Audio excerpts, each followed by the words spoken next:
All right, my friends, it's a few days after the election, after Trump's victory, and I'm seeing a lot of fear, of anxiety, of hatred, of anger. I'm seeing people really whipped up and keeping themselves in that state. So I thought we should talk. There are real reasons to be worried, especially if you're brown or black or Latino and so forth. There are real reasons for people to be concerned about what is coming down the pike. We can certainly expect to see that Obamacare will be at least partially repealed. And while I'm not a huge fan of Obamacare, there's no question that there are people it's helped, people whose lives it has saved, and you may well be one of them. Even if you aren't one of them, somebody you love or care about may be. Trump could cost you your life.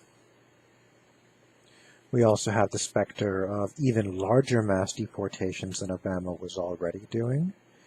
We can expect various other policies that Trump favors to hurt various groups of Americans. We can expect those who are worst off, in many cases, to be even worse off. And that's after 8 years of repeated cuts to, say, food stamps.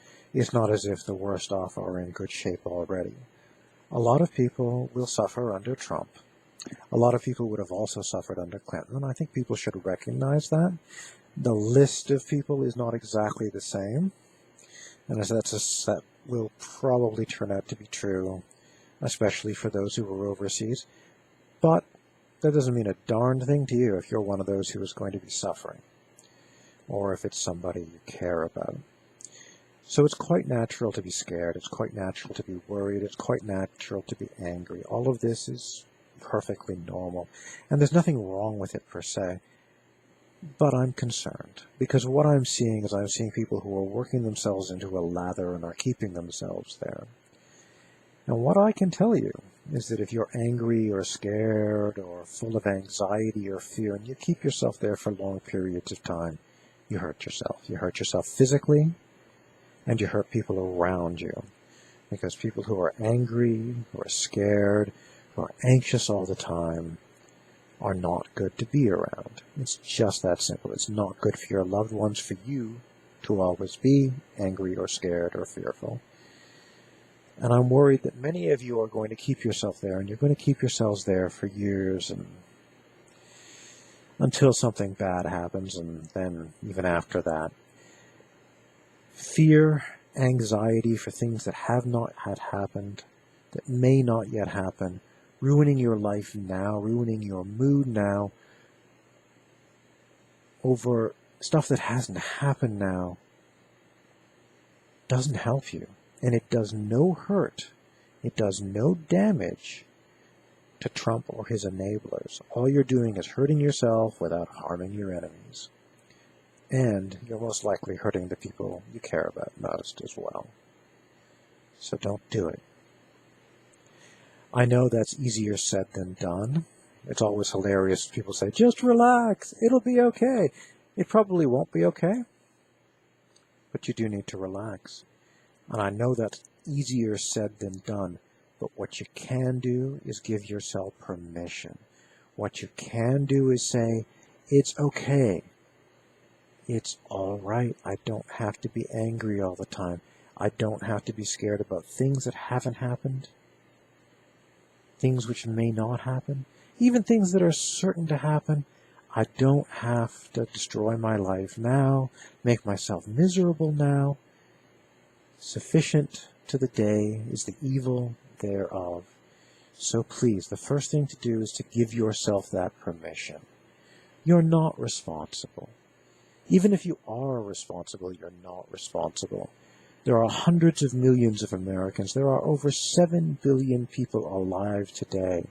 There are very few people in this world who have enough power to have any responsibility worthy of note. Your responsibility is exactly equal to your power. And the sort of people who are listening to me and who read me have no power to speak of. You aren't important. I'm sorry, but you aren't. You have no power. Your responsibility is minuscule, and you probably did most of what you could have done to try and stop this in any case. So put it down. You're not Clinton. Clinton should be looking in the mirror right now and feeling terrible about herself. There are many powerful people in America who should be feeling terrible about themselves. Ben Bernanke, Barack Obama, pretty much every Republican who exists, Janet Yellen. I mean, there are people who have power, who have responsibility, but you probably aren't one of them. So put it down. Stop self-harming. Stop harming the people you care about. Do it. Okay? None of this means don't take action. It's not a call for apathy. It's not a call for sitting on your bum and twirling on your thumb. It's a call for you make your plans, you do what you can, and then you stop worrying about it. Stop stressing about it. Stop feeling anxiety over it to the largest extent you can. Because none of that makes whatever you're doing more likely to succeed. All it does is make you miserable right now, today, in this minute, as you worry. All it does is hurt the people around you who you actually care about. So put it down, stop worrying. Do it for yourself. Do it for the people you care about who are around you. Do it for me if you like. I mean, I would appreciate it if you didn't do it, if that matters at all. Okay? Put it all down. Give yourself permission to say, I'm not going to stress over this. Now, there are people who are hurting right now. There are people who Trump will hurt. There are always going to be people in pain.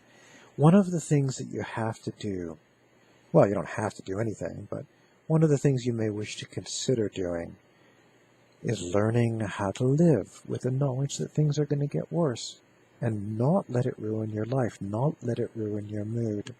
This isn't World War II yet. It's not the Great Depression. Well, it's not the Great Depression for everyone. It's the Great Depression for some people. And if you're one of them, you have my greatest sympathy. In certain respects, it is for me already. But I see no reason to be unhappy despite the fact that I'm particularly poor, I'm sick, and so forth. Because, heck, those things are bad enough. I don't need to make it any worse, okay? So, I think that looking at it from a very distant perspective is sometimes useful. Imagine the fall of the Roman Empire or the Roman Republic, okay? People knew it was happening. People knew it was happening for decades. And they're sitting there going, Jesus, we got to stop doing this stuff. This is really bad. We're going to, we're going to lose our entire civilization if we don't get our act together. And they could do nothing of any significance to stop it. Maybe they were able to slow it down just a little bit. They could see it coming. They knew it was going to be terrible, and they couldn't stop it. Entire schools of philosophy rose around this in the late Greek states and in the Roman Republic. Epicurean, Stoicism, of course, the late Empire, like early Christianity, which was quite different from what we have today. People, all of these things were ways of saying, how do I put up with the fact that I know things are going to get worse, and I can't do very much about it because I'm just one person. So, and even if I get together with me and all of my besties, we're still probably not going to be able to stop the onrushing night. And what those people did, and what I would suggest you may wish to do today, is look to the real good things that still exist. There is still beauty in the world. I walk down the street and there are still beautiful women and handsome men. There is still good food in the world. The bird song is still beautiful. The sunset still thrills. The stars still shine at night. The moon still rises. There is so much in this world that is still wonderful and beautiful. There is still love to be found, and love is in some ways warmer in bad times than in good. There is still good friendship. There is still good cheer. There are still so many beautiful things and wonderful things in this world that you can choose to spend your time on, that you can choose to rest in. And I think that perhaps you may wish to do so. Do not let your life be ruined. When they say fight, fight against the dying of the light, he was speaking of death. But fight, fight against making your life a living hell before it has to be. And even when it goes bad, and I have spent days screaming in pain, okay? I have been so poor that I have taken flour and mixed it into water and eaten that. Even when things are at their worst, find something else to stare at, okay? Find something else to live in and dwell in.